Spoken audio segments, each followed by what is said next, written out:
E aí o Tibi e o Peroni tiveram que ter barba. E na verdade a minha barba estava começando a crescer ainda. Assim, como eu nunca tinha deixado a barba crescer, então demorou para crescer, né? Então quando a gente foi fazer, ela estava pequena. E o Henrique também não tem muita barba. Então aquilo lá são pedacinhos de cabelo humano, cortado assim, em pedacinhos e colado com uma cola. Nossa, que aflição. Parecia assim que tinha 5.000 agulhas assim, na cara da gente.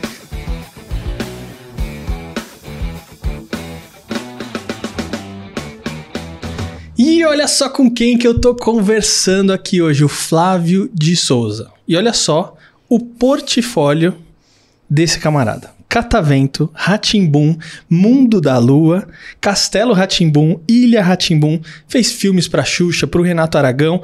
E olha, tem alguns personagens que marcaram, pelo menos a minha história, né? O Tíbio, do Tíbio e Perônio, e o tio Dudu. Também trabalhou no Sai de Baixo também, né, Flávio? Sim. Olha só. Naquele hospício. Quanta coisa. E olha, ele tem mais de 60 livros publicados. Ele já tem mais livro publicado do que o Heródoto Barbeiro.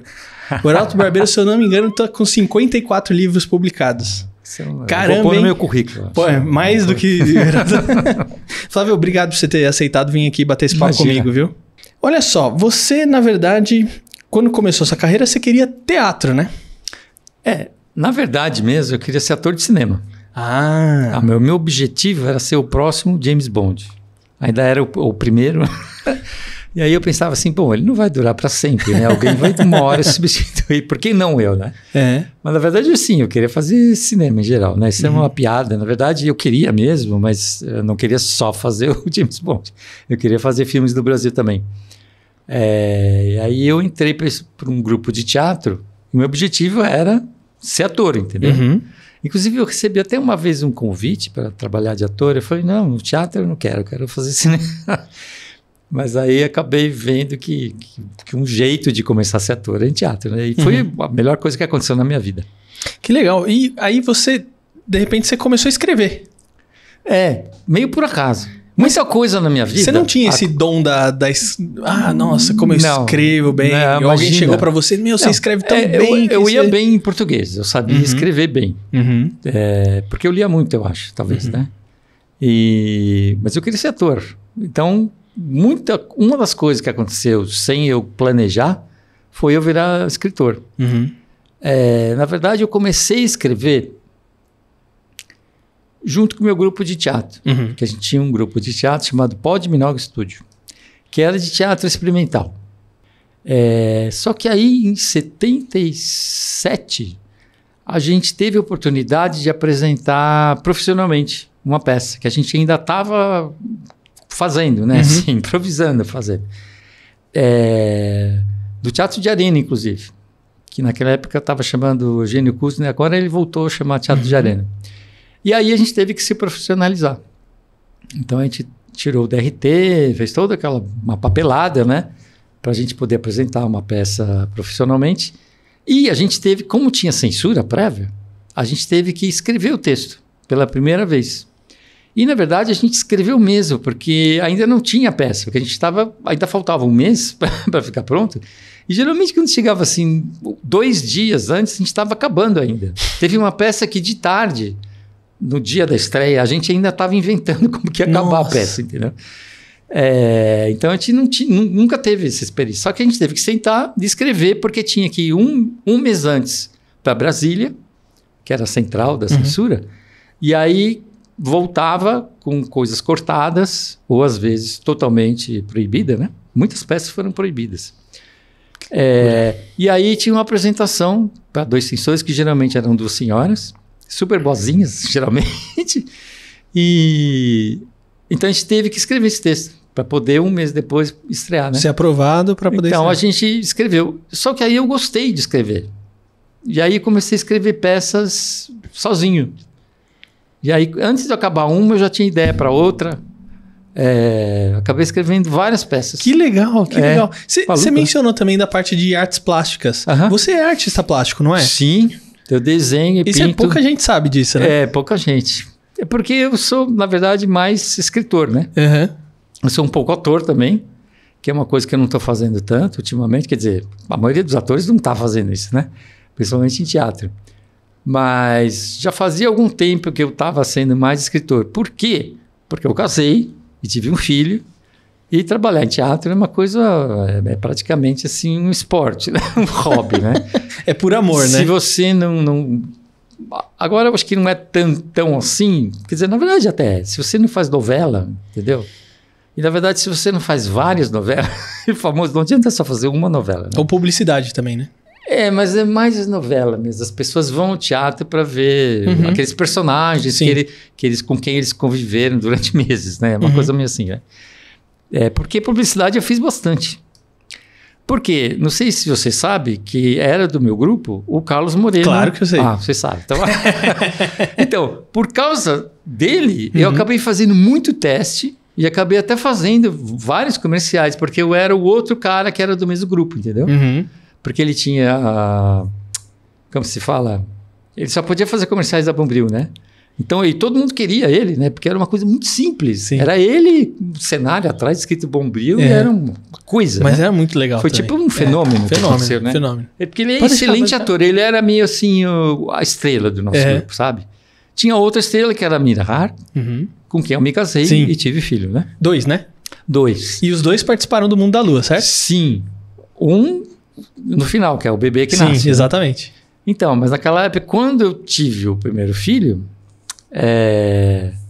foi agora o ano, coisa de data para mim é bem complicado. 79. A gente casou em 77. 77 foi um ano muito maluco, assim, que a gente ficou profissional, a gente fez que aconteceu teatro, um monte de coisa, assim, bilheteria, né? E a gente teve a primeira vez assim da entrevista, a gente virou artista, né? Que é uma coisa meio engraçada até assim. E a gente casou, né? E aí eu precisei ganhar mais dinheiro, porque eu fazia bastante teste por causa do Carlinhos, né? Às vezes, se bem que isso às vezes atrapalhava, porque eles ficavam esperando outro Carlos Moreno, e eu não sou o Carlos Moreno, não tinha o talento dele, não tinha experiência e não tinha o jeito dele, né? Eu sou diferente, né? Mas ainda precisava ganhar uma coisa mais garantida, assim. E aí eu acabei começando a escrever histórias para a revista Recreio. Sim. E deu certo. Eu descobri que eu podia escrever histórias. E foi uma coisa de escrever história para criança por acaso, entendeu? E você praticamente se especializou nessa área de criança, não foi? Eu não escolhi isso. Isso que é maluco, porque as peças que eu já estava escrevendo não eram para criança. Eram peças para adulto. Inclusive, algumas eram bem pesadas. Mas o que eu consegui fazer foi escrever essas histórias. E deu super certo, então eu acabei escrevendo várias. E aí, uma das histórias que eu comecei a escrever, porque começou a ficar muito grande e eu acabei começando a escrever uma peça. E aí teve um concurso, tinha uma associação que chamava Associação Apetige, de Teatro Infanto Juvenil. E aí eles fizeram tipo de um festival de leituras dramáticas. Que era uma coisa que eu não sabia que existia, que é um tipo de espetáculo que os atores leem um texto, né? Então é só isso, os atores, pessoas lendo. Só que aí foi escolhido, a minha peça foi escolhida para participar, né? Mas como eles tinham uma produção, eles acabaram fazendo uma coisa diferente. Os atores decoraram o texto, só não tinha figurino, não tinha cenário e tal, mas foi a primeira vez que eu vi uma coisa que eu tinha escrito, né? Que foi uma sensação estranhíssima. Parecia que eu estava vendo um sonho, sabe? Assim, eu tinha sonhado. Porque aquilo só existia dentro da minha cabeça, né? Até aparecer ali, né? E aí eu virei escritor, meio assim por acaso, na verdade, porque eu não pretendia. Porque por causa dessa leitura, meu pai ficou tão animado que ele falou que ele ia produzir a peça e que eu ia dirigir. Ele meio que decidiu isso. E eu falei, tá bom. E aí, como é que você chegou no Catavento? Como é que você caiu no Catavento? Porque também, eu acho que foi assim... Foi outra coisa que eu não planejei. Eu acredito que foi o primeiro trabalho assim que você fez de maneira de marcar assim o Brasil, né? Porque pelo menos assim, da minha geração pra cá, porque se eu não tô enganado, o Catavento é de 85. Eu acho que ele estreou em 86. Então, sabe 86? Não, é 85, você tem razão. Então, 86 foi o ano que eu nasci. Tá. Então, olha só, eu comecei a assistir Catavento, eu tinha 3, 4 anos. Olha só que louco. Nossa. Então, assim, você acompanhou toda essa geração, a minha geração... Tem um pessoal que assistiu aqueles programas porque, da infância inteira, né? Porque, o que eu não assisti, Ilha Rá-Tim-Bum. Tá. Porque aí também. no Ilha Rá-Tim-Bum, eu acho que eu já tinha 16 anos. Tá. Aí já perde um pouco o eu ia interesse, falar uma coisa, mas eu não vou falar. Depois, é chato, Depois a gente vai falar de Ilha Inclusive tem Rá-Tim-Bum. fãs que ficam bravos se eu falar. Não, depois a gente vai falar de Ilha Rá-Tim-Bum. Tá bom. Mas como é que você caiu no Catavento? Então, foi por causa dos livros e da peça Vida de Cachorro, que é aquela peça que foi a minha primeira peça, que inclusive foi o meu primeiro livro também a ser publicado. Porque a peça depois foi montada no Rio de Janeiro por uma atriz muito legal, ela chama Ângela de Castro. Atualmente ela mora em Londres e ela é clown, que é palhaço em inglês, né? Ela só faz palhaçada, né? E ela, inclusive, movimenta, ela tem um festival de clown em Londres. Olha só. Que só não teve esses 2 anos por causa da pandemia. Agora, provavelmente, ela já está fazendo lá. Com espetáculos de clown da Europa inteira, uma coisa. E ela dá curso também de clown. Ela virou um clown, né? Olha só. E ela já era, na verdade, na vida real, um clown. Uma pessoa, assim, maravilhosa. E aí ela montou lá no Rio de Janeiro com outra direção, tudo. Eu só assisti bem depois que estreou. E aí ela ficava inventando. A peça ficou muito mais tempo em cartaz lá, porque ela ficava inventando coisas para promover a peça. E aí, quando ela não tinha mais o que inventar, ela conseguiu convencer 2 amigas que tinham uma editora de livros para criança chamada Memórias Futuras, que não existe mais, a fazer uma versão para livro da peça. E aí elas concordaram em fazer porque elas puderam usar o fotolito do cartaz da peça. Que eu vou explicar o que é um fotolito. É uma coisa do século passado, que no século XXI não existe mais, que eram assim 4 filmes. Para você fazer uma imagem colorida, tinha que ter o preto, vermelho, o magenta, que é o vermelho, o azul e o amarelo, né? E custava muito caro cada um desses coisas. Então, como elas economizaram esse dinheiro, elas acharam que valia a pena, entendeu? Então, aí eu tive 1 semana para transformar de peça em livro e eu ilustrei também. O fotolito dá para fazer um comparativo com o pessoal que produz camiseta. Ah, sim. Você já viu o pessoal fazendo tipo silk? Porque aí você tem telas, né? Sim. E aí cada cor tem uma tela diferente. E aí você passa amarelo, tal, não sei o quê. Isso, é isso aí. Para o pessoal entender um pouquinho melhor. Sim. E aí, inclusive, o cartaz eu tinha feito também, né? Porque eu continuei desenhando também, eventualmente, né? E aí, a peça fez bastante sucesso. Até ganhou um prêmio, a PCA de melhor peça. E uma das pessoas que trabalhava lá na produção da TV Cultura viu a peça e acabou conhecendo livros. Porque depois eu consegui... por causa... Quando você tem um livro, aí você consegue publicar outros, entendeu? Assim, o duro é você começar, né? Então, como tinha aquele... Então, eu acabei conseguindo transformar em livro outras histórias que eu tinha escrito para Recreio. E depois eu até comecei a escrever livros direto, né? Mas eu acho que ainda, nessa época, eu acho que ainda não tinha. E aí eu fui chamado para fazer um teste. Teve um teste para roteirista. Foi a primeira vez que teve isso. Inclusive, foi a primeira vez... E foi a primeira vez na TV Cultura que alguém ia escrever um programa só. Ia ser roteirista. Não tinha isso. Eles inclusive, demorou para eu ser registrado, para começar a receber, porque eles não sabiam como me pagar, porque não tinha essa categoria.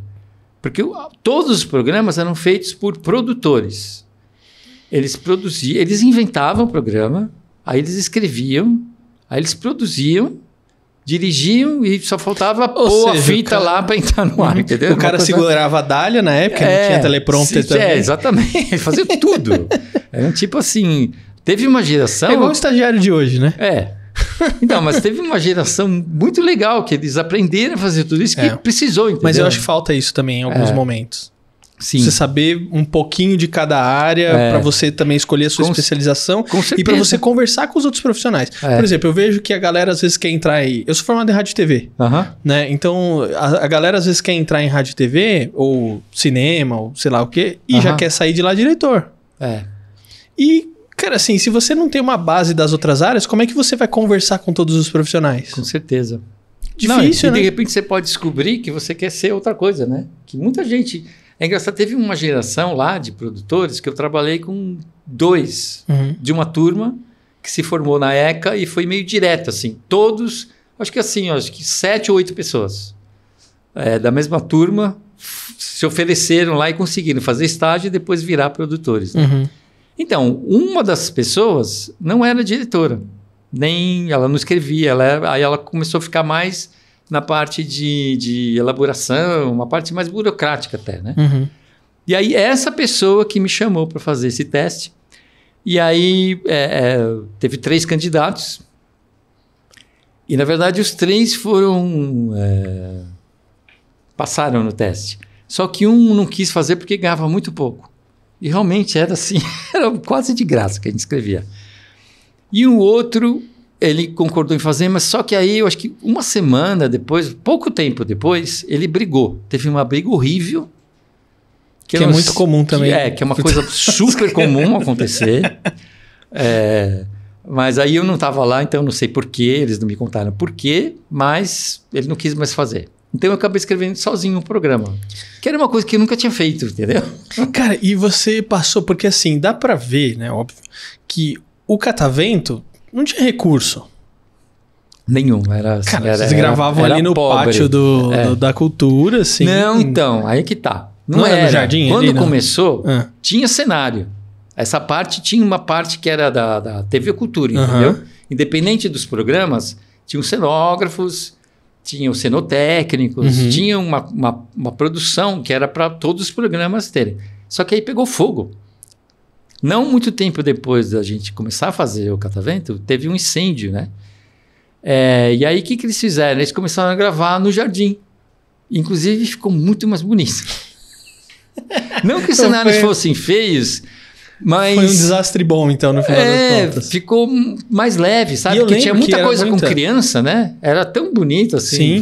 E o Jardim da TV Cultura é lindo, né? E tem muitos lugares diferentes um do outro. Então você passa de um programa que você não tinha recurso, e eu acho que quando você não tem recurso, você tem que ter uma criatividade muito maior. Porque você, o que eu vou fazer sem... Sim. Porque assim, quando você tem grana... É um desafio bem grande. Você pira muito. Quando você tem grana, você pira muito. E aí você também tem que dar um limite pra sua imaginação. Mas quando você não tem nada, você, o que a gente vai fazer para o negócio ficar legal? Não, foi um exercício absurdo. E aí você passa por isso, assim, né? Tipo, uma coisa sem recurso. Aí quando você vai pro Rá-Tim-Bum, você já tem mais recurso. O Rá-Tim-Bum, ele é praticamente um primo rico do Catavento, né? É um catavento com bastante dinheiro. E a dinâmica é diferente também, totalmente, né? Porque tanto que no catavento só tem lá triângulo, né? Tinha muito mais isso do que quando você vai pro Rá-Tim-Bum, né? Mas no Rá-Tim-Bum ainda tinha. Tinha. Porque ele era um programa que era de pré-escola e tinha que seguir o currículo oficial da pré-escola, da rede pública brasileira, entendeu? E tinha as pedagoga-chefe e suas assistentes, e elas eram tipo polícia, assim, era uma coisa... No Catavento, como eu era sozinho, eu fiquei assim totalmente, tive que obedecer 100%, entendeu? No Catavento, no Rá-Tim-Bum, teve uma desobediência civil, assim, sabe? Liderada pelo Fernando Meirelles, que era o diretor-geral, porque como a gente teve incentivo para fazer coisas maiores, mais malucas, né? Porque tinha dinheiro, a gente começou a fazer uma coisa que era mais do que isso é vermelho, isso é triângulo, isso é perto, é longe, né? E aí os roteiros iam para ela e ela riscava tudo que não era exatamente o conteúdo pedagógico, escrevia desnecessário. Tudo riscado, assim, tudo que a gente se matava para inventar pela 15ª vez o que é vermelho, o que é perto, o que é longe, ela achava que era desnecessário. Aí o Fernando pegava um roteiro limpo e dava para as pessoas dirigirem, entendeu? Se bem que muita coisa eu escrevia ao contrário. Eu escrevia uma coisa e aí eu via onde que eu ia incluir, entendeu? Porque tinha que seguir lá. Cada programa tinha que ter tantos itens, né? Do currículo. E aí, conforme o que eu tinha inventado, eu punha um perto e longe, ou a menina tinha um laço vermelho. Dava uma desculpa, na verdade, né? Mas o Catavento, deixa eu só contar uma coisa do Catavento. Claro. Teve uma vez que eu inventei de ter 1 banana, 2 bananas, 3 bananas. Você não sabe o que foi para 3 bananas saírem da lanchonete da TV Cultura e chegaram até o estúdio. Foi assim, eu brinco e falo que 3 pessoas tiveram que carimbar e assinar, não chegou a tanto, assim, mas passou por, acho que 2 pessoas para provar, entendeu? Caramba. Era muito pobre mesmo o negócio, difícil. Isso eu acho que assim, por um lado é aquilo que eu tava comentando, você aprende a trabalhar no pouco também, depois Sim, você tem uma questão de trabalhar com muito recurso, mas também dá uma coisa assim, ai meu, que saco. E aí sempre quando vir um trabalho novo, às vezes será que vai ser igual aquele lá de novo? Não vai ser assim? Pra mim, assim, como eu nunca tinha feito aquilo, e a gente conseguiu até fazer umas coisas bem legais, né? Eu me divertia muito. Sim. Porque assim, uma coisa que nunca tinha acontecido comigo, porque teatro leva assim, é tipo assim, quase uma saga, né? Desde que começa a inventar até o dia que estreia. E televisão é imediatamente, né? Sim. Às vezes assim, você inventa no dia, você leva o roteiro no dia, 2 dias depois já está no ar, entendeu? Porque Sim. tudo precisa entrar no ar, né? Então eu comecei a inventar umas coisas malucas e aí eu já vi o que dava certo ou não. Porque logo já estava ali, entendeu? Então eu tive uma oportunidade única. Muito grande. Assim, E, cara, eu acho que assim, isso é uma coisa que... Porque a gente está conversando aqui, o que acontecia por trás que ninguém via, claro. Sim, né? Eu, quando criança, eu via ali o que estava passando na frente e eu achava aquilo fantástico. Sim. E eu acho até hoje, na verdade, fantástico. Mesmo assistindo, porque me dá uma coisa de nostalgia, entendeu? Sim, claro. Né? Por mais que eu fale assim, nossa, isso aqui é muito tosco, muito simples de fazer e tal. Mas não importa, porque aquilo se tornou tão legal para mim na época que continua sendo legal até hoje, né? Então, e aí o programa ganhou um prêmio no Japão, que é uma coisa super importante. Inclusive é um festival super importante lá, né? Mas por que ganhou esse prêmio? Porque foi um episódio muito especial, que foi feito com os figurinos de uma peça infantil que eu fiz, que meu pai produziu. A segunda peça que ele produziu minha. E os figurinos eram lindos, entendeu? Tinha um monte de coisa, assim, né? Então ficou uma coisa mais especial, né? Por isso que a gente acabou ganhando o prêmio. E o Mundo da Lua vem quando? Então, ele vem junto ou depois do Rá-Tim-Bum? Antes de acabar de gravar o Rá-Tim-Bum, eu já tinha começado a escrever o Mundo da Lua. Foi junto, assim. Tá. E por que você... Porque assim, nos outros programas até então, você não tinha estado na frente das câmeras, né? No Catavento ou no Rá-Tim-Bum? Não, no Rá-Tim-Bum eu fiz várias coisas, sim. Olha só, não lembro, então. Tudo picado, né? Tinha aquela Senta Que Lá Vem História? Sei. Eu fiz 2 ou 3. Tem uma que se passa no zoológico, não sei se você lembra. Não lembro. Então, foi uma que foi muito divertida porque a gente foi até o zoológico. Eu lembro dos quadros, eu lembro do... Putz, esqueci o nome dele agora, que tava no Agora é Tarde, que ele fazia das meninas dançando na piscina lá. Bravo, meninas, bravo! Ah, tá. Oh, caramba. Ô, Anne? Marcelo... Mansfield, isso. Marcelo Mansfield, isso. Sim. A Anne lembra de todos os nomes, ela sabe que tudo. Legal. Ela tem que me lembrar disso. Mas eu lembro dos quadros, né? Tá, então tinha a Esfinge. Então, eu vou lembrando dos quadros. Eu lembro como que abria o programa, que era os irmãos ali sentando na frente, não sei o quê. Lembro da abertura, que era um processo da máquina de Hope Goldberg. Sim. Né? Então, que já tinha o ratinho, né? Mas, já tinha o ratinho. Só que eu não lembro, às vezes, algumas... tal personagem. Mas é porque eu não fiz nenhum desses personagens fixos. Eu só fiz personagens que apareceram uma vez só, né? Das histórias do Senta Que Lá Vem História. Então, você já tinha aparecido. No Catavento você apareceu também? Não. Tá, então você apareceu no Rá-Tim-Bum e aí depois, e no Mundo da Lua? Por que você foi seu tio? Então, tipo assim, eu tô escrevendo um negócio... É uma coisa muito legal. Teve 2 fases do Mundo da Lua, não sei se você sabe disso. Não. Então. Teve uma primeira fase que era mais pobre. Eles moravam num apartamento. Mas isso não foi pro ar? Não. Ah, tá. Mas a gente chegou a escrever bastante roteiros. Entendi. A Cláudia Della Verde escreveu junto comigo, ela disse que são 40, porque a gente escreveu 40, mas não foi. Tá. Foi tipo uns 20, assim. Tá. E eles gravaram acho que 4, 5. E aí teve uma confusão lá. E acabou, eles não aprovaram. Mas era com um elenco que... Quase inteiro. Uau. Quase já tinha o Fagundes, não tinha o Gianfrancesco Guarnieri. Nem a Laura Cardoso. Mas tinha a Etty Fraser, que ia ser a avó, que era a mãe da Mira, que inclusive elas eram parecidas, né? As duas eram ruivas, tá? Mas aí depois ela não pôde fazer. Então entrou a Liana Duval no lugar. Mas tinha várias coisas assim, era mais pobre. Eles eram... E era meio, assim, não tinha os 2 andares, entendeu? Porque era um apartamento, e aquela né? casa é muito aquela legal. Casa, então, e aí a casa teve um upgrade, porque tinha uma verba que era da Fiesp, né? Que foi o patrocínio, mas eles acabaram conseguindo mais algum dinheiro lá, que eu não sei direito de onde foi, mas teve a ver com o diretor de arte, que acabou fazendo a direção de arte, que ia dirigir, inclusive. Ele chegou, o piloto, o primeiro episódio, foi ele que dirigiu. Mas ele acabou sendo substituído por um diretor de televisão, porque tinha que fazer muita cena por semana, né? E ele não ia dar conta, entendeu? Porque ele estava fazendo cinema, né? O primeiro episódio, inclusive, é muito especial por causa disso, porque foi filmado, acho que, 15 dias para fazer um episódio, e na verdade tinha que fazer 2 por semana, entendeu? Esse é o Marcus Weinstock.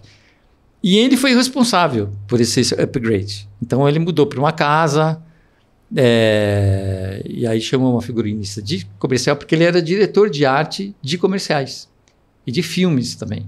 Ele fez a direção de arte do... Eles não usam black tie. Uhum. E aí ele meio que cismou que ele queria que o elenco todo fossem parentes. Tivesse gente que fosse parente, mesmo que não fosse assim o filho e mãe ou pai. Ele tentou isso, mas na verdade foi só a minha família mesmo que... Então, por isso que o Leonardo, que era o meu filho menor que faz, ele fez o primo, Diego, né? Era o primo, certo? O primo rico. Ele nunca tinha trabalhado de ator, mas aí falaram, você não tem um filho? Tem. Aí foi lá, fez o teste, eles aprovaram, porque era engraçado, né? E ele era acostumadíssimo com isso, porque ele pegou... O meu segundo filho não teve tanto isso, porque a gente parou de fazer teatro direto. O Leonardo, para ele, era a coisa mais normal. A casa tá revirada, a Mira fazendo figurino aqui, eu ensaiando uma peça ali, pintando telão, fazer boneco, né? Então, para ele ir lá e fazer teatro era a coisa mais normal, porque ele, inclusive, ia assistir bastante a gente. E aí eu entrei porque eu era parente da Mira, entendeu? E pai do Leonardo, né? Apesar da gente ser de 3 famílias diferentes, né? Então, por isso. Que legal. Ele sabia que eu era ator, né? Uhum.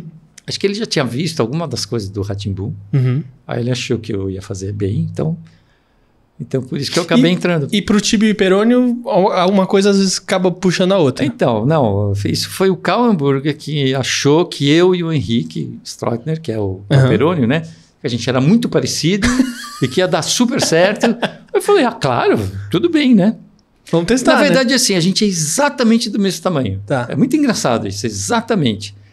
E os dois têm nariz grande, queixo pontudo, deu certo, né? Se bem que tem uma coisa que eu acho que as pessoas não sabem também, que teve uma fase que a gente usava uma máscara pra gente ser igual. Não, isso eu não sabia, não. Eu falei, mas se for usar máscara, não precisa ser eu, né? Se a gente está fazendo gêmeo, que a gente é parecido... Isso, pode ser qualquer pessoa. Bem, o jeito também, porque os dois eram atores de teatro e tal, né? Sim. Mas aí eu tenho claustrofobia. Eu não vou poder... Falei, eu não vou ficar um dia inteiro com máscara, que eu vou arrancar, não vai dar certo.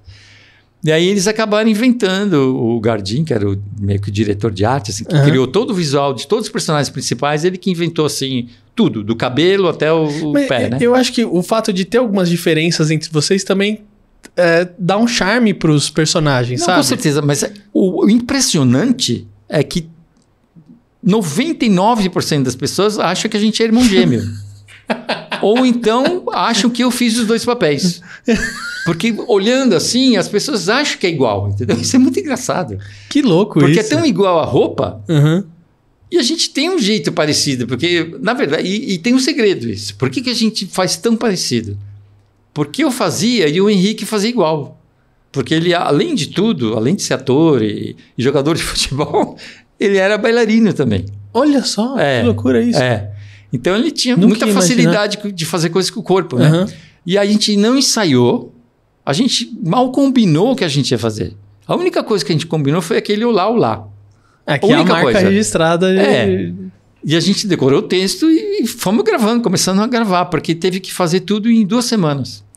Porque eu ia começar a ensaiar uma peça de ator e eu ia ensaiar de tarde e de noite.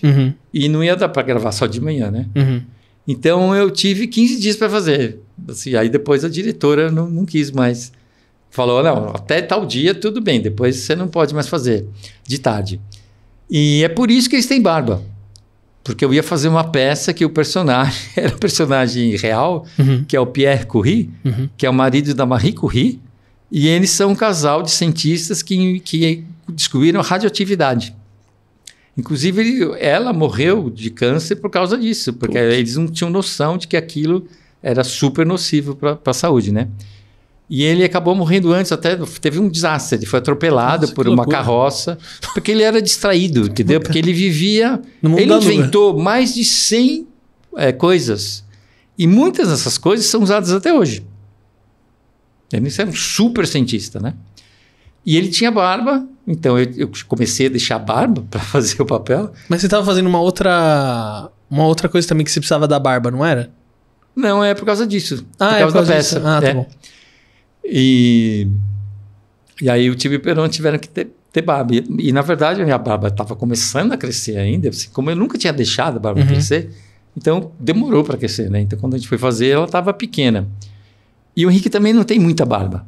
Então aquilo lá são pedacinhos de cabelo humano, cortado assim em pedacinhos e colado com uma cola. Nossa, que aflição. Parecia assim que tinha 5.000 agulhas assim na cara da gente. Foi bem sofrido a gravação. O pessoal reconhecia vocês sem a maquiagem? Tem. Muita gente não reconhece. Por exemplo, criança, eles falam, olha o Tibi Perón. A criança olha e fala que não, né? Eles não conseguem ver. Mas já teve coisa assim, que eu vou comprar um suco e a pessoa que vende o papel, uma vez o cara ficou meio em estado de choque, assim. Porque subitamente o Tíbio estava na frente dele. Ele não sabia se era o Tíbio Perón, mas ele começou a ter uma coisa assim. Começou até a tremer. Ele falou, eu estou muito emocionado. E muita gente também... É engraçado, aconteceu muito mais com o Henrique do que comigo. Motorista de táxi reconhece, pelo espelhinho. E aí, inclusive, teve um que é uma história super legal, que na verdade ele que sabe contar direito a história, mas o motorista ficou super emocionado porque a filha dele estava acabando de se formar, né, de cientista, e ela quis ser cientista por causa do Tibi Perón. Que legal. Ele tinha o maior orgulho disso, né? Então ele teve até que parar o carro porque ele começou a soluçar, assim, uma coisa muito engraçada. Que doido. Ô Flávio, como você tem essa questão das artes plásticas também, eu não sei o quanto que você interferia ou colocava, né, a questão das animações que às vezes tinham nos programas. E aí, digo, desde o Catavento, no Rá-Tim-Bum e tudo mais. E se isso tem relação por conta de ser artista plástico? Tem. Com certeza tem. O programa que teve mais animação foi o Rá-Tim-Bum, que inclusive foi montado um estúdio de animação especialmente para esse programa. Fez parte eles usaram uma parte do patrocínio para fazer isso. E a pessoa que dirigiu aquilo era um grande amigo meu chamado Flávio Del Carlo, que era um super animador e uma pessoa também muito criativa, né? E eu tinha, como a gente era super amigo, teve várias coisas que a gente trocou, entendeu? Ele falava, escreve aí uma coisa que acontece isso, entendeu? E teve muitas coisas que eles fizeram sozinhos. E aí depois eu que era o roteirista-chefe, assim, sei lá, não sei como chamava meu cargo, mas eu tinha que tomar conta para ter todos aqueles itens, né? Então a gente tinha que... Depois várias vezes eles inventaram umas coisas que eu tive que achar lá, como que eu ia inventar... Qual desculpa eu ia dar lá para a Célia Marques, que era a dona da pedagogia? Ô Flávio, você tem a experiência com programas infantis e tem a experiência com livros. A dinâmica de escrever livros e programas é muito diferente? É totalmente diferente. Inclusive, assim, estão em extremos opostos, assim, porque livro é a coisa... Você escreve sozinho, geralmente, né? Tem até uma coisa assim, que você leva para a editora, é aprovado, mas eles querem que você mude, sei lá. Mas você escreve sozinho na sua casa, né? Aí se você escreve peça, você escreve sozinho na sua casa, mas tem uma interferência, que tem um diretor ou uma diretora, né? E os atores mexem também, acontecem coisas. Então você já não tem mais tanto controle. Se bem que assim, que é o lugar onde mais respeitam os escritores, né? Aí tem um cinema, que aí você escreve para o diretor. O diretor é o dono do negócio e ele muda o que ele quiser. É super complicado, assim. Eu acho que não existe no mundo um roteirista que tem direito de falar, não vai mexer no meu roteiro. Não existe isso, né? O diretor é a pessoa central do filme. Então você tem menos controle ainda. Televisão é tipo assim, uma feira, entendeu? Um monte de gente mexe, porque geralmente tem vários diretores, os atores fazem. Aí tem o filho do diretor que quer ver o. Tem um monte de coisa. A interferência entre você escrever e ir para o ar é tanta interferência que várias vezes eu vejo coisas, até na TV Cultura, que não acontecia tanto isso, e eu juro que eu não sei se eu escrevi ou não aquilo, porque. É tão diferente. No Rá-Tim-Bum começou a ficar assim melhor. Tem várias coisas que eles melhoraram. Eu inventei de um jeito que eu inventei praticamente todos os personagens fixos do Rá-Tim-Bum. Mas quase todos foram transformados em outra coisa. Por exemplo, a Esfinge era tipo um apresentador de televisão, tipo o Silvio Santos, assim, entendeu? Que era para ser engraçado, era uma versão mais engraçada do que o Silvio Santos. Mas o Fernando transformou numa esfinge que é o máximo, né? Porque tem aquele cenário e tal. Muito legal. E o fato de perguntar, tem tudo a ver uma coisa com a outra, né? Mas assim, a primeira vez que realmente eu assisti uma coisa que eu não fiquei com desgosto foi o primeiro episódio do Castelo Rá-Tim-Bum. Que eu não tinha visto nada. E sempre, quando eu assistia, eu já me preparava assim, para ter uma decepção muito grande. E aí eu me preparei bastante, mas fiquei... Tanto que tem muita coisa que, na verdade, você nem assiste porque você tem raiva, né? Que você tem vontade de voltar e falar, com certeza. Faça isso, né? Principalmente você comentou um episódio do Mundo da Lua, que é aquele que ele aprende matemática. Que, na verdade... Esse é o maior desgosto da minha vida. A ideia era que fosse o Lucas... Adulto, né? E não ele com bigode ali, tipo, nada a ver isso. Não, e eles não aparecerem juntos, né? O legal era ele vir do futuro e convencer. Mas, e aí quando chega o Ilha Rá-Tim-Bum? O Ilha Rá-Tim-Bum, você já tem já é diferente daquilo, o que você fazia, o que ia pra tela? Não. Também ainda a mesma coisa. Eu tive mais controle. Porque eu inventei sozinho. Eu não sei nada de Ilha Rá-Tim-Bum. Tá. Não sei absolutamente nada. Não sei nome de personagem. Eu sei a música do começo. Só. Tá, Ilha Rá-Tim-Bum. Só. Não sei mais nada. Principalmente eu acho que até por causa da minha idade. Quem assistiu conhece porque são muito poucos personagens, na verdade. Porque eles são sozinhos naquela ilha. Tem mais alguns personagens, mas não... Mas ele também não foi um programa que teve a quantidade de recurso financeiro igual o Castelo Rá-Tim-Bum. Teve? Não sei se foi tanto como o Castelo, mas foi quase, porque foi um patrocínio bem grande. O cenário era maravilhoso. Quando eu vi o cenário, eu falei, nossa, isso aqui vai ser a melhor coisa que eu fiz na minha vida. Então, você diria que o Castelo Rá-Tim-Bum foi o ápice? Ah, sim, com certeza. Eu acho que foi, inclusive, o ápice de toda essa programação infantil. Mesmo coisas que foram feitas depois, algumas muito boas, né? Vamos deixar bem claro que eu não estou falando que eu não gosto. Claro. Mas realmente foi o ápice, porque foi vindo depois do outro, entendeu? Então tem muita gente que participou de todos. Na verdade, poucas pessoas. Mas várias participaram de 2, ou de... né? Foi sendo formado um bolo, assim, sabe? Na verdade, tem bastante gente, sim, porque tinha o pessoal da TV Cultura. Cenógrafos e figurinistas, não. Mas, por exemplo... O figurinista do Rá-Tim-Bum é o mesmo do Castelo Rá-Tim-Bum, entendeu? Então ele já tinha feito um monte de loucuras. E tinha muita experiência absurdas. Também, já sabia o que dava certo. Porque ele fez centenas de figurinos, né? Era uma coisa assim. Inclusive ele fez umas coisas que eram feitas de papel, uma coisa plástico. Legal. Ele inventava coisas sensacionais. Eu acho que essa parte do Rá-Tim-Bum eu gosto mais. Porque tem essa coisa experimental, né? De fazer coisas que nunca tinham sido feitas e que deram muito certo. Algumas não deram tão certo, né? E o Castelo é mais controlado. Mas É tipo assim, é como se foi melhorando, entendeu? Uhum. Tem uma coisa que eu percebo assim dentro da televisão, é que tudo é muito pra ontem, né? Sim. Você tem esse texto aqui? Pra quando que é? Tem que estar amanhã, não sei o quê. Então, uma diferença da TV Cultura é que não era assim. Acho que continua não sendo. Não tinha uma pressão assim pra... Não, porque não tinha uma data para estrear, porque não tinha uma coisa comercial, né? Em TV comercial, tudo é dinheiro. Cada segundo custa X, entendeu? E se não estreia no dia, perde aquele X de todo aquele tempo, entendeu? Então não pode demorar, não pode atrasar. E tem toda uma programação, né?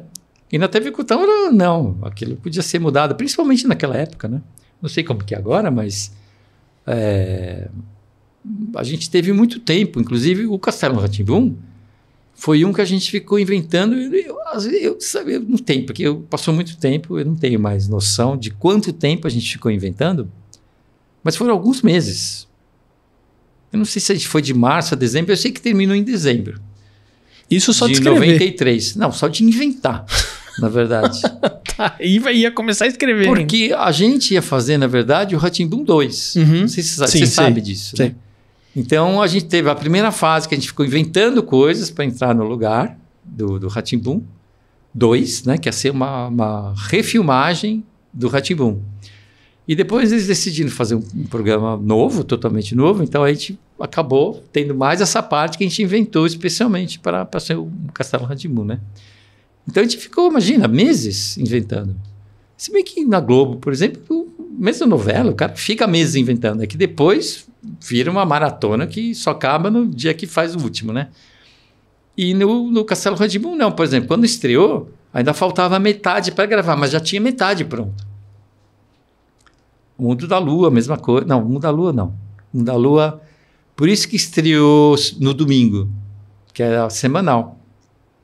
Aí depois, quando tinha já, acho que o 10, aí a Beth Carmona, que foi a diretora de produção do Mundo da Lua, e que era, eu nunca sei o nome daquele cargo, da pessoa que cuida de toda a programação. Acho que é direção de produção, sei lá. A pessoa que decide que programa vai entrar e que horas, né? Aí ela falou, não, vou experimentar pôr diário. E aí que deu certo. Que foi na primeira semana. Foi uma loucura, assim, que aconteceu. A gente não tinha... Mesmo o Rá-Tim-Bum, que deu muito certo, não teve a audiência que teve o Mundo da Lua. O Mundo da Lua realmente assim, foi o primeiro programa da TV, eu acho que de toda a história da TV Cultura, que teve audiência de 2 dígitos. Que eu acho que deu 12, teve um dia que deu 14, entendeu? No horário nobre, isso que foi a loucura. Que era assim, eu acho que estava tendo as novelas da 7, dos 2 canais, né, principais. É que a novela não era infantil, né? Também tem isso. Eu acho que naquela época estavam muito pesadas as novelas, porque tinha diminuído a censura, e eles estavam aproveitando, entendeu? Que podia falar de sexo, podia ter violência. Estava muito pesado.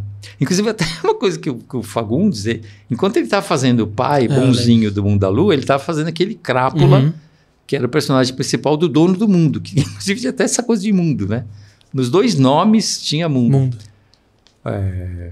E até assim, a novela dele não era para criança ver, né? E era no horário que a criança ainda estava acordado. Quando eu era criança, isso já estava dormindo há muito tempo, né? No horário, sei lá, a partir das 9, já era horário de criança estar dormindo, né? A gente falou aqui com o Heródoto Barbeiro, falou do Tecelagem Paraíba. Lembra das coberturas Paraíba? Tocava aquela musiquinha que a gente odiava. Porque já era justamente a propaganda. Ó, todo mundo vai pra cama agora 9 horas, pumba. E era mesmo. Assim, os pais usavam isso como, né? Ó, tá vendo? Tá falando que é pra ir dormir. Vamos dormir já. Na TV. Se a TV falou... Por isso que a gente tinha ódio do cobertor Paraíba. Ô Flávio, antes da gente finalizar aqui, eu preciso falar dos nossos patrocinadores rapidinho. Claro. Tem a Unique, levando relevância e autoridade para você e para o seu negócio por meio de vídeos no YouTube e podcasts, é esse aqui. E também, olha, os meus cursos lá no meu site, fernandovitulo.com.br. Tem o Media Training com o Heródoto Barbeiro, Comunicar para chegar lá também com o Heródoto, YouTube Power Up, se você precisa dar aquele up no seu canal do YouTube, e também propaganda para empreendedores. Então, acessa lá, fernandovitulo.com.br, onde você vai obter mais informações. E olha, não esquece aí também de deixar o seu like, o seu comentário, se inscrever aqui no canal e compartilhar esse episódio para o maior número de pessoas possíveis. Ô Flávio, mas uma coisa que eu sempre comento com a minha esposa, né? Fala assim, já pensou se a gente tivesse tido a oportunidade de participar de um trabalho igual esses, né? Pra falar assim, não, eu tenho no currículo ali, eu participei do Mundo da Lua, Castelo Rá-Tim-Bum, porque é uma coisa que marcou tanto a gente, que às vezes a gente fala assim, pô, como eu queria ter feito algo legal, algo assim tão bacana. Porque assim, a gente tá conversando aqui de muitas coisas que aconteciam por trás das câmeras, mas a gente mesmo não via, né? A gente não tinha essa percepção, né? A gente via aquele produto final e a gente achava maravilhoso. E, poxa, vocês deixaram realmente um legado aí pra trás, né? Sim. Principalmente pras crianças e tal, vocês contribuíram muito, né? E eu falo até na questão de educação. Eu sei que é aquela coisa que em um dos episódios você até comentou assim, né? Que até a parte de pedagogia mudou num determinado momento, que falou assim, se a criança não aprender o que é vermelho, azul, verde em casa, não é assistindo o programa, porque com certeza ela tem algum tipo de problema que precisa ver, precisa ir para um especialista. Foi no Castelo Rá-Tim-Bum que mudou.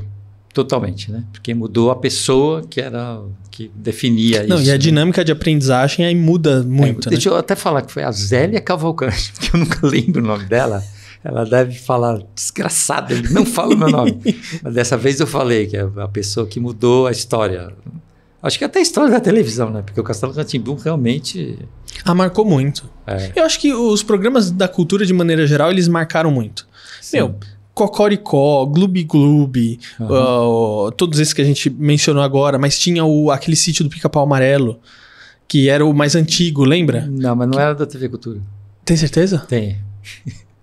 Tem, porque eu assistia, então? Né? Passava na TV Tupi, que depois deixou mas de TV existir. Tupi não era na minha época. E depois teve na Bandeirantes. Então era Bandeirantes. Bandeirantes. Porque não tô falando aquele da Globo, depois a Globo fez um novo. Não, o que teve fora da TV Tupi cultura, foi... Então viajei. Não, mas era Bandeirantes. Então, gente, esquece isso que eu falei. Não era na cultura, tá vendo? Mas era muito bom. Mas esquece. Era muito bom. Mas aí você tinha o Cocoricó. Cocoricó eu acertei, hein, gente? Sim, acertou. Tinha vários outros desenhinhos que passavam ali no meio da programação, que eram sensacionais. E que eu acho que um pouco disso acabou se perdendo. Até mesmo porque hoje você não pode mais fazer propaganda pra criança. Sim. E aí você acaba não trazendo investidor. Não, é por isso que não tem mais perde, programa né? infantil na TV aberta, né? Triste por causa isso também, disso, né? Bem triste. Mas eu acho que é legal isso. Então, parabéns pelo legado que vocês deixaram e por ter marcado, assim, pelo menos pra minha época, marcou muito. Então, parabéns por isso. Rápido, eu vou fazer o meu comercial agora. Claro, é isso que no meu canal no YouTube, isso que eu ia te perguntar Flávio agora. de Souza, escritor, para ver vídeos sobre os livros. E tem o Instagram também. Instagram e tem agora, o ano passado, foram os 30 anos da TV Cultura, e eu fui a única pessoa que comemorou isso. Os 30 anos. Não teve lugar nenhum, inclusive na TV Cultura. E aí tem 11 vídeos, tá para entrar o 12º, que era para ter um de cada mês, de dezembro. É uma loucura, porque vai ter 1h48 minutos. Uau. Que, tipo assim, é o making off da Lua. Que eu entrevistei um monte de pessoas. Que legal. Muito legal, para os fãs da Mundo da Lua tá especial. Que legal, Flávio. Então, gente, corre aí. Flávio de Souza, escritor, é isso? Sim. Já se inscreve, deixa o like, porque quando você se inscreve no canal, isso ajuda muito o canal a aparecer para mais gente. Então, quando você deixa um likezinho, quando você comenta, tudo isso ajuda a potencializar. E a gente precisa dar essa força aí, principalmente a galera que é fã de Rá-Tim-Bum, Catavento, Ilha Rá-Tim-Bum, Castelo Rá-Tim-Bum, Mundo da Lua. Tem muita coisa, muito conteúdo bacana. E eu assisti várias coisas ali, inclusive na parte de livro. Tem umas leituras ali de contação de história, super legal. Muito legal. Então, Flávio, parabéns. Obrigado. E obrigado por você ter vindo aqui prestigiar o canal com a sua presença. Viu? Imagina, eu que agradeço. Valeu. Gente, espero que vocês tenham gostado desse episódio e até a próxima.